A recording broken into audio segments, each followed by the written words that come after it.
Nou, ek het by ons bure se dogter iets geleer wat ek probeer om nou deel te maak van ons gesin. Dit is vir my nogal oulik. Miskien vind jy ook dis oulik. Met hulle troue het hulle eie huweliksbeloftes geskryf. En een van die dinge wat sy gesê het was dat sy sal sorg dat daar altyd 'n bottel champagne in die yskas is, sodat dit altyd reg is om iets te vier. Nou, hoe mooi is dit? Nou, daar is nou altyd champagne in ons yskas.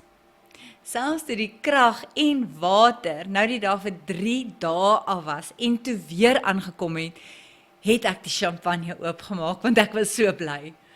En dit was genoeg rede om te vier, ek dink so. Veral as jy in ag neem, ek het kuiergaste gehad vir die naweek. Dan is krag en water nogal belangrik.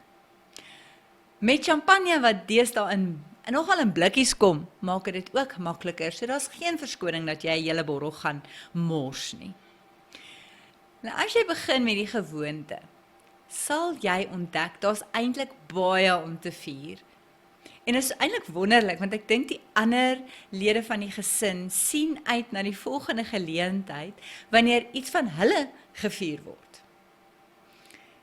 En wanneer jy leer om jouself te vier, ontdek jy daai geheim van selfaanvaarding en selfliefde.